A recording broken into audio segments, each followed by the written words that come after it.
बड़ी खबर इजराइल और लेबनान के बीच सीज फायर से जुड़ी हुई है। डोनाल्ड ट्रंप ने युद्ध विराम का ऐलान कर दिया है और लेबनान 10 दिन के सीज फायर पर सहमत हो चुका है। यह कहना है अमेरिका के राष्ट्रपति डोनाल्ड ट्रंप का।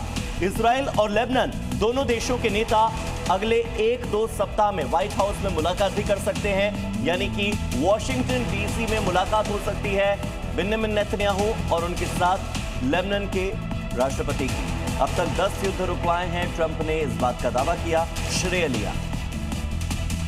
बात करते हैं पड़ोसी मुल्क पाकिस्तान की। पाकिस्तान में बिजली और गैस की भारी किल्लत की वजह से कई शहरों में लोड शेडिंग और कटौती हो रही है। लाहौर सहित पाकिस्तान के कई शहर इन दिनों बिजली और सिलेंडर गैस की किल्लत का सामना कर रहे हैं। शहरों में घंटों हो रही लोड शेडिंग से रोजमर्रा की जिंदगी अस्त व्यस्त हो गई है। लाहौर से गैस की लोड शेडिंग के बाद अब बिजली कटौती हो रही है। बिजली गुल रहने की वजह से दुकानदार बेहद परेशान हैं। ईंधन आपूर्ति नहीं होने की वजह से व्यापारिक गतिविधियों पर गहरा असर पड़ा है। हालात ऐसे हैं कि शहरों में कई घंटों तक बिजली कट रही है। बिजली कटौती की वजह से रेस्टोरेंट मालिकों को काफी नुकसान उठाना पड़ रहा है। ईरान पर डोनाल्ड ट्रंप का एक बड़ा बयान सामने आया। ईरान यूरेनियम भंडार सौंपने पर सहमत हुआ है। ईरान समझौता करना चाहता है, कहा गया। ट्रंप द्वारा समझौता नहीं हुआ तो लड़ाई फिर से शुरू हो जाएगी।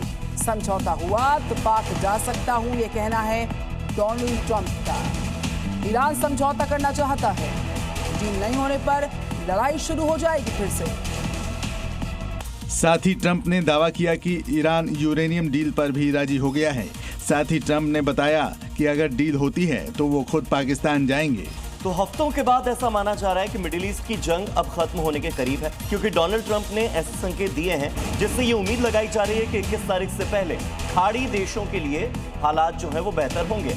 इसी बीच खबर यह है कि रक्षा मंत्री पीट हेग्सेथ का बयान भी सामने आया है। अमेरिकी रक्षा मंत्री और joint chief of staff general Dan can की चेतावनी कि अगर गलत फैसला लिया तो बमबारी फिर से होगी। जब तक जरूरत होगी नाकेबंदी जारी रहेगी। अमेरिकी सेना पूरी तरह से तैनात है, तैयार है।